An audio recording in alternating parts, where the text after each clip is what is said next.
Chapter 9. Nothing is more painful to the human mind than, after the feelings have been worked up by a quick succession of events, the dead calmness of inaction and certainty which follows and deprives the soul both of hope and fear. Justine died. She rested, and I was alive.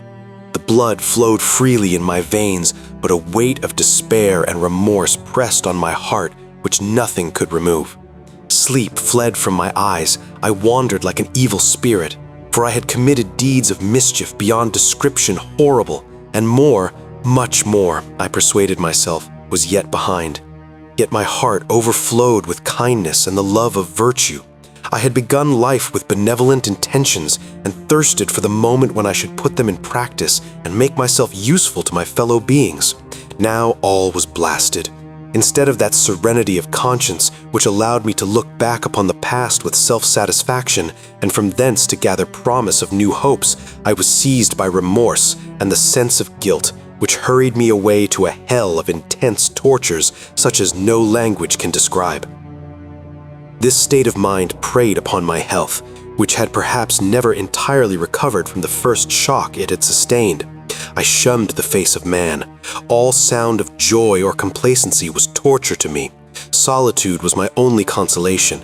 Deep, dark, death-like solitude.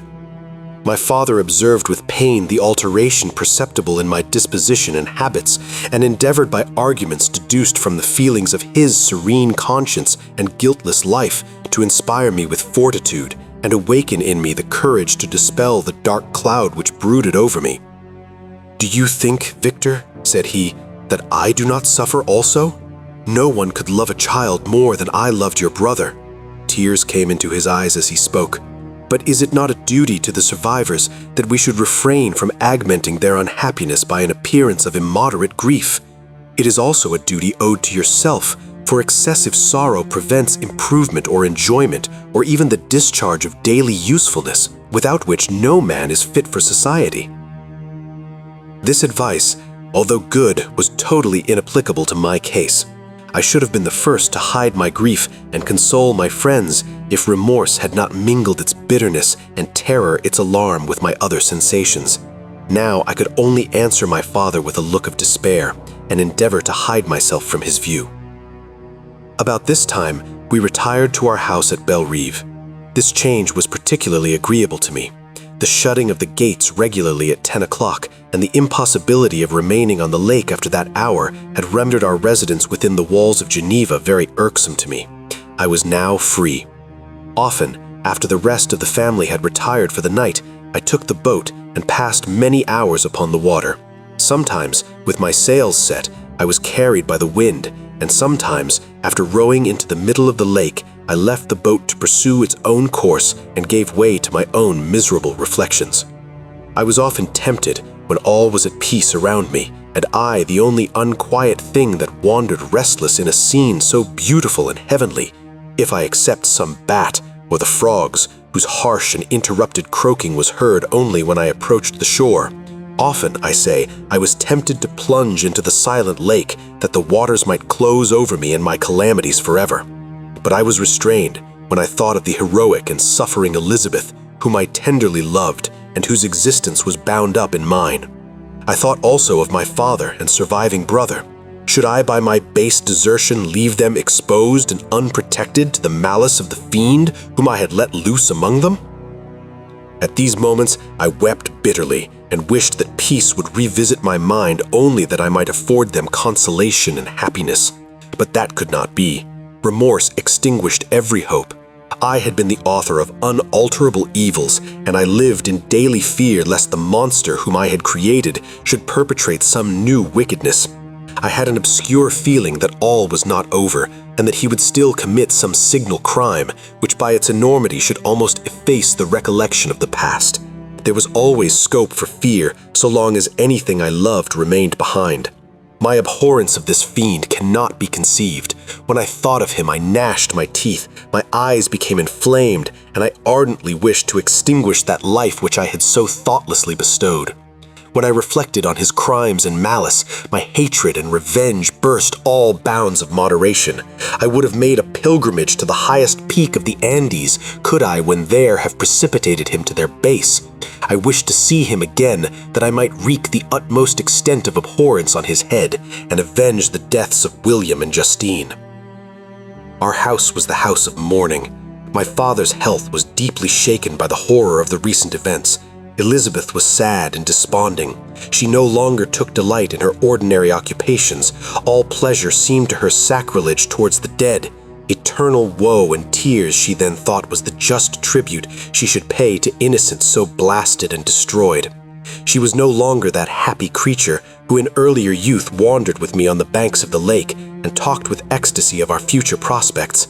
The first of those sorrows which are sent to wean us from the earth had visited her, and its dimming influence quenched her dearest smiles. "When I reflect, my dear cousin," said she, "on the miserable death of Justine Moritz, I no longer see the world and its works as they before appeared to me. Before, I looked upon the accounts of vice and injustice that I read in books or heard from others as tales of ancient days or imaginary evils. At least they were remote and more familiar to reason than to the imagination. But now misery has come home, and men appear to me as monsters thirsting for each other's blood. Yet I am certainly unjust. Everybody believed that poor girl to be guilty, and if she could have committed the crime for which she suffered, assuredly she would have been the most depraved of human creatures. For the sake of a few jewels, to have murdered the son of her benefactor and friend, a child whom she had nursed from its birth and appeared to love as if it had been her own. I could not consent to the death of any human being, but certainly I should have thought such a creature unfit to remain in the society of men. But she was innocent. I know, I feel she was innocent. You are of the same opinion, and that confirms me. Alas, Victor, when falsehood can look so like the truth, who can assure themselves of certain happiness? I feel as if I were walking on the edge of a precipice towards which thousands are crowding and endeavoring to plunge me into the abyss. William and Justine were assassinated, and the murderer escapes. He walks about the world free and perhaps respected. But even if I were condemned to suffer on the scaffold for the same crimes, I would not change places with such a wretch." I listened to this discourse with the extremest agony. I, not in deed, but in effect, was the true murderer. Elizabeth read my anguish in my countenance, and kindly taking my hand said, "My dearest friend, you must calm yourself. These events have affected me, God knows how deeply. But I am not so wretched as you are. There is an expression of despair and sometimes of revenge in your countenance that makes me tremble. Dear Victor, banish these dark passions. Remember the friends around you who center all their hopes in you. Have we lost the power of rendering you happy? Ah, while we love, while we are true to each other, here in this land of peace and beauty, your native country, we may reap every tranquil blessing. What can disturb our peace?" And could not such words from her whom I fondly prized before every other gift of fortune suffice to chase away the fiend that lurked in my heart? Even as she spoke, I drew near to her, as if in terror, lest at that very moment the destroyer had been near to rob me of her. Thus not the tenderness of friendship, nor the beauty of earth, nor of heaven could redeem my soul from woe. The very accents of love were ineffectual. I was encompassed by a cloud which no beneficial influence could penetrate. The wounded deer dragging its fainting limbs to some untrodden brake, there to gaze upon the arrow which had pierced it and to die, was but a type of me. Sometimes I could cope with the sullen despair that overwhelmed me, but sometimes the whirlwind passions of my soul drove me to seek, by bodily exercise and by change of place, some relief from my intolerable sensations.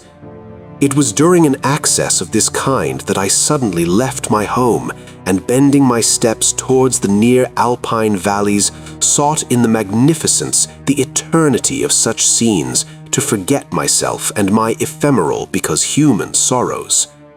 My wanderings were directed towards the valley of Chamonix. I had visited it frequently during my boyhood. 6 years had passed since then. I was a wreck, but naught had changed in those savage and enduring scenes. I performed the first part of my journey on horseback. I afterwards hired a mule as the more sure-footed and least liable to receive injury on these rugged roads. The weather was fine.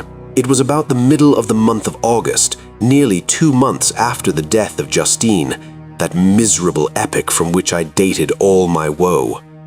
The weight upon my spirit was sensibly lightened as I plunged yet deeper in the ravine of Arve. The immense mountains and precipices that overhung me on every side, the sound of the river raging among the rocks, and the dashing of the waterfalls around spoke of a power mighty as omnipotence, and I ceased to fear or to bend before any being less almighty than that which had created and ruled the elements, here displayed in their most terrific guise. Still, as I ascended higher, the valley assumed a more magnificent and astonishing character. Ruined castles hanging on the precipices of piny mountains, the impetuous Arve, and cottages every here and there peeping forth from among the trees, formed a scene of singular beauty. But it was augmented and rendered sublime by the mighty Alps, whose white and shining pyramids and domes towered above all as belonging to another earth, the habitations of another race of beings.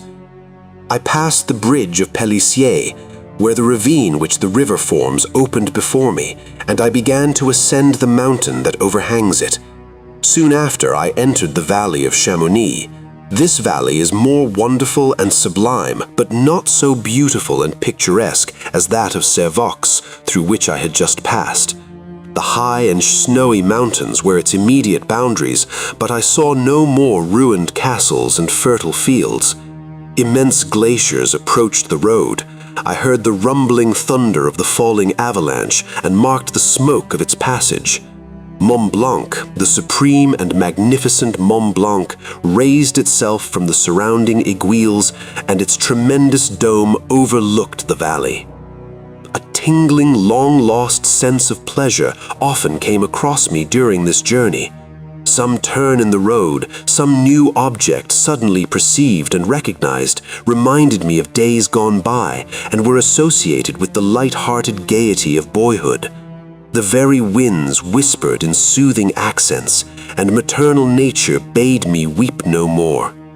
Then again the kindly influence ceased to act. I found myself fettered again to grief and indulging in all the misery of reflection. Then I spurred on my animal, striving so to forget the world, my fears, and more than all, myself. Or, in a more desperate fashion, I alighted and threw myself on the grass, weighed down by horror and despair. At length I arrived at the village of Chamonix.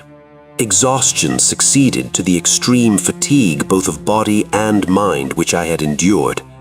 For a short space of time, I remained at the window, watching the pallid lightnings that played above Mont Blanc and listening to the rushing of the Arve, which pursued its noisy way beneath. The same lulling sounds acted as a lullaby to my too keen sensations. When I placed my head upon my pillow, sleep crept over me. I felt it as it came and blessed the giver of oblivion. Chapter 10. I spent the following day roaming through the valley. I stood beside the sources of the Arveiron, which take their rise in a glacier that with slow pace is advancing down from the summit of the hills to barricade the valley. The abrupt sides of vast mountains were before me. The icy wall of the glacier overhung me. A few shattered pines were scattered around, and the solemn silence of this glorious presence chamber of imperial nature was broken only by the brawling waves or the fall of some vast fragment.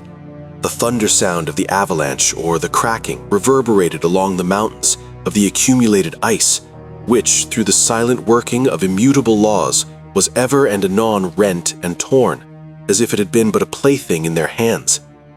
These sublime and magnificent scenes afforded me the greatest consolation that I was capable of receiving. They elevated me from all littleness of feeling, and although they did not remove my grief, they subdued and tranquilized it. In some degree, also, they diverted my mind from the thoughts over which it had brooded for the last month. I retired to rest at night, my slumbers, as it were, waited on and ministered to by the assemblance of grand shapes which I had contemplated during the day. They congregated round me.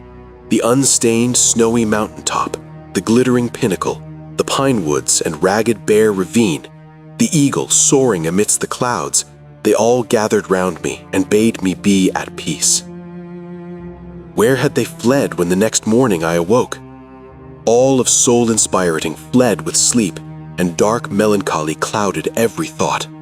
The rain was pouring in torrents, and thick mists hid the summits of the mountains, so that I even saw not the faces of those mighty friends.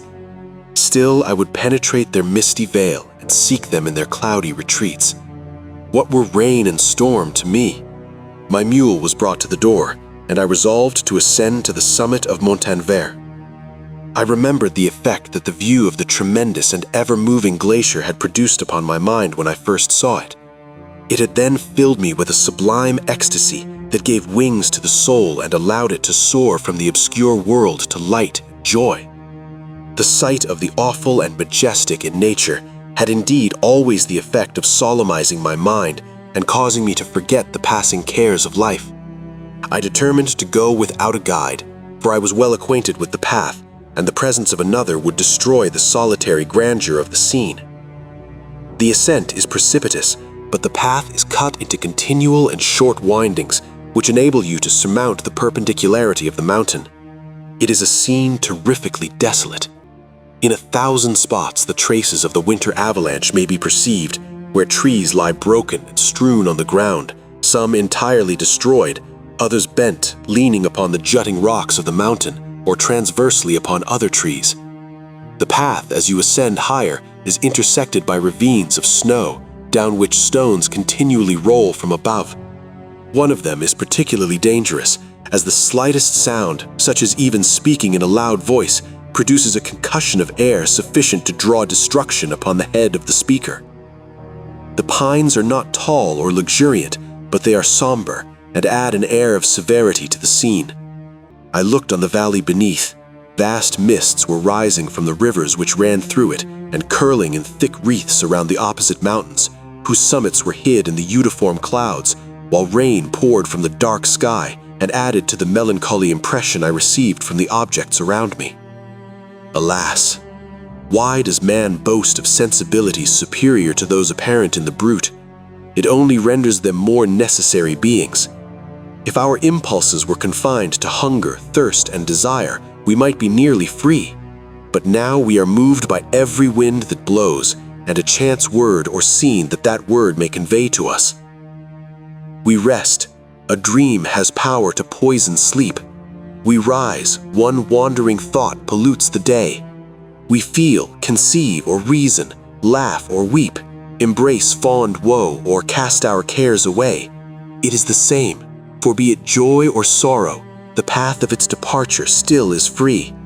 Man's yesterday may ne'er be like his morrow. Naught may endure but mutability. It was nearly noon when I arrived at the top of the ascent. For some time I sat upon the rock that overlooks the sea of ice. A mist covered both that and the surrounding mountains. Presently a breeze dissipated the cloud, and I descended upon the glacier. The surface is very uneven, rising like the waves of a troubled sea, descending low and interspersed by rifts that sink deep. The field of ice is almost a league in width, but I spent nearly 2 hours in crossing it. The opposite mountain is a bare, perpendicular rock. From the side where I now stood, Montanvert was exactly opposite at the distance of a league, and above it rose Mont Blanc in awful majesty. I remained in a recess of the rock, gazing on this wonderful and stupendous scene. The sea, or rather the vast river of ice, wound among its dependent mountains, whose aerial summits hung over its recesses. Their icy and glittering peaks shone in the sunlight over the clouds. My heart, which was before sorrowful, now swelled with something like joy. I exclaimed, "Wandering spirits, if indeed ye wander and do not rest in your narrow beds, allow me this faint happiness, or take me as your companion away from the joys of life." As I said this, I suddenly beheld the figure of a man at some distance, advancing towards me with superhuman speed. He bounded over the crevices in the ice among which I had walked with caution. His stature also, as he approached, seemed to exceed that of man. I was troubled. A mist came over my eyes and I felt a faintness seize me, but I was quickly restored by the cold gale of the mountains. I perceived, as the shape came nearer, sight tremendant and abhorred, that it was the wretch whom I had created. I trembled with rage and horror, resolving to wait his approach and then close with him in mortal combat. He approached. His countenance bespoke bitter anguish combined with disdain and malignity, while its unearthly ugliness rendered it almost too horrible for human eyes. But I scarcely observed this. Rage and hatred at first deprived me of utterance, and I recovered only to overwhelm him with words expressive of furious detestation and contempt. "Devil!" I exclaimed. "Do you dare approach me? And do not you fear the fierce vengeance of my arm wreaked on your miserable head? Begone, vile insect, or rather stay that I may trample you to dust. And oh, that I could, with the extinction of your miserable existence, restore those victims whom you have so diabolically murdered." "I expected this reception," said the demon. "All men hate the wretched. How then must I be hated, who am miserable beyond all living things? Yet you, my creator, detest and spurn me, thy creature, to whom thou art bound by ties only dissoluble by the annihilation of one of us. You purpose to kill me. How dare you sport thus with life? Do your duty towards me, and I will do mine towards you and the rest of mankind. If you will comply with my conditions, I will leave them and you at peace. But if you refuse, I will glut the maw of death until it be satiated with the blood of your remaining friends. Abhorred monster, fiend that thou art, the tortures of hell are too mild a vengeance for thy crimes. Wretched devil, you reproach me with your creation. Come on then, that I may extinguish the spark which I so negligently bestowed." My rage was without bounds. I sprang on him, impelled by all the feelings which can arm one being against the existence of another. He easily eluded me and said, "Be calm. I entreat you to hear me before you give vent to your hatred on my devoted head. Have I not suffered enough that you seek to increase my misery? Life, although it may only be an accumulation of anguish, is dear to me, and I will defend it. Remember, thou hast made me more powerful than thyself. My height is superior to thine, my joints more supple, but I will not be tempted to set myself in opposition to thee. I am thy creature, and I will be even mild and docile to my natural lord and king, if thou wilt also perform thy part, the which thou owest me. O Frankenstein, be not equitable to every other and trample upon me alone, to whom thy justice and even thy clemency and affection is most due. Remember that I am thy creature. I ought to be thy Adam, but I am rather the fallen angel whom thou drivest from joy for no misdeed. Everywhere I see bliss, from which I alone am irrevocably excluded. I was benevolent and good. Misery made me a fiend. Make me happy, and I shall again be virtuous. Begone, I will not hear you. There can be no community between you and me. We are enemies. Begone, or let us try our strength in a fight in which one must fall. How can I move thee? Will no entreaties cause thee to turn a favorable eye upon thy creature who implores thy goodness and compassion? Believe me, Frankenstein, I was benevolent. My soul glowed with love and humanity. But am I not alone, miserably alone? You, my creator, abhor me. What hope can I gather from your fellow creatures who owe me nothing? They spurn and hate me. The desert mountains and dreary glaciers are my refuge. I have wandered here many days. The caves of ice which I only do not fear are a dwelling to me, and the only one which man does not grudge. These bleak skies I hail, for they are kinder to me than your fellow beings. If the multitude of mankind knew of my existence, they would do as you do and arm themselves for my destruction. Shall I not then hate them who abhor me? I will keep no terms with my enemies. I am miserable, and they shall share my wretchedness. Yet it is in your power to recompense me and deliver them from an evil which it only remains for you to make so great that not only you and your family, but thousands of others shall be swallowed up in the whirlwinds of its rage. Let your compassion be moved, and do not disdain me. Listen to my tale. When you have heard that, abandon or commiserate me, as you shall judge that I deserve. But hear me. The guilty are allowed by human laws, bloody as they are, to speak in their own defense before they are condemned. Listen to me, Frankenstein. You accuse me of murder, and yet you would with a satisfied conscience destroy your own creator. Oh, praise the eternal justice of man. Yet I ask you not to spare me. Listen to me, and then, if you can and if you will, destroy the work of your hands.